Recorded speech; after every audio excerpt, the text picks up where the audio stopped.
Okay, this will be a brief video about turning a M92 PAP into an SBR.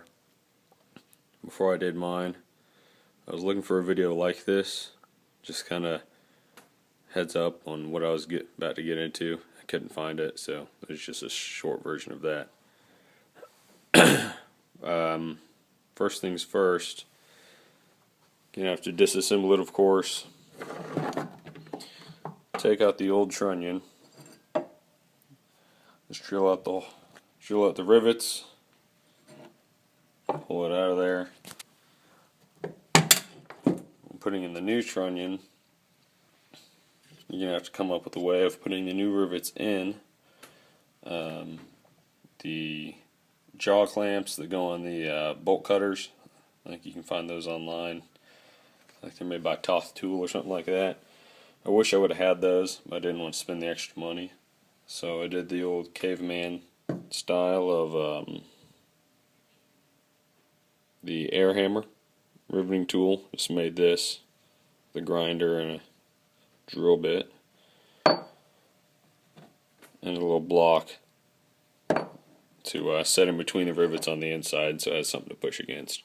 They didn't come out the cleanest, and it took a lot more than just the air hammer to do it. But I eventually got it. You see them there. They're not the cleanest, not the best. And if I ever get one of those Toth tools in the future, I'll probably redo their rivets. To get the holes, I had to make a paper template. Just kind of be careful there. Figure it out as you go. My holes were off a little bit, probably due to haste. But nonetheless, they were, close enough. The new trunnion, as far as retaining the guide rod there, sits a little bit higher. May or may not be able to tell. Anyway, so it wouldn't latch the dust cover. Had to relieve some, that's not going to focus.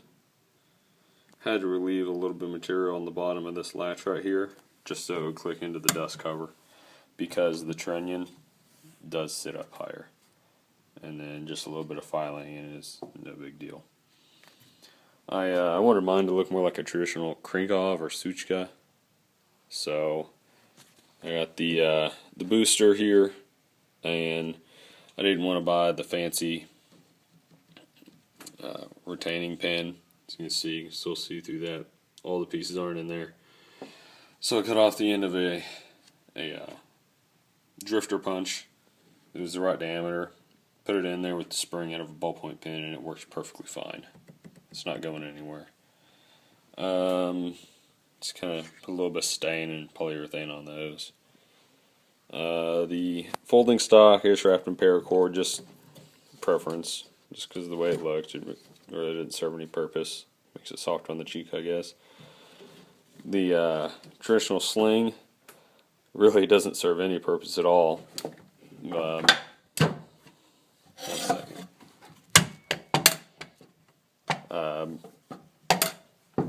If anybody thinks it serves a purpose, you're smarter than me. I just haven't figured it out.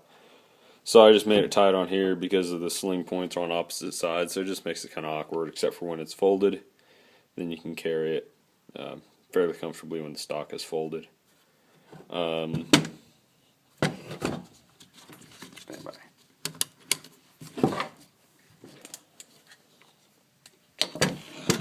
Holes here, again, just kind of templates and drilling it carefully. This one here, it gives you some measurements on the instructions.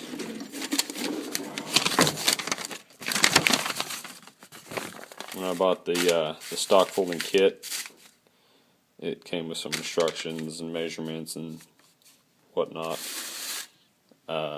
So I just drilled some tiny holes, connected the dots, and filed out the corners with a little triangle and square file to make it as square as I could.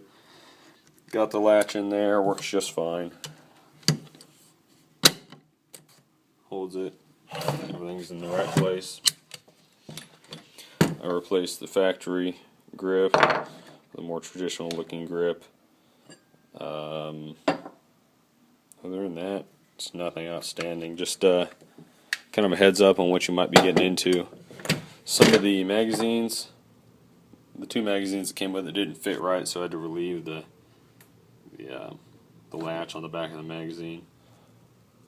Of course, most people, rule of thumb, if you're going to file on something, file on the cheapest part, so that'd be the magazine. And other than that, make sure you have your paperwork, of course, which I got mine right there. I turned it in December 1st of 12. I got it back June of 2013, so it took about 7 months. If anybody's wondering how long it took, and that's fairly recent.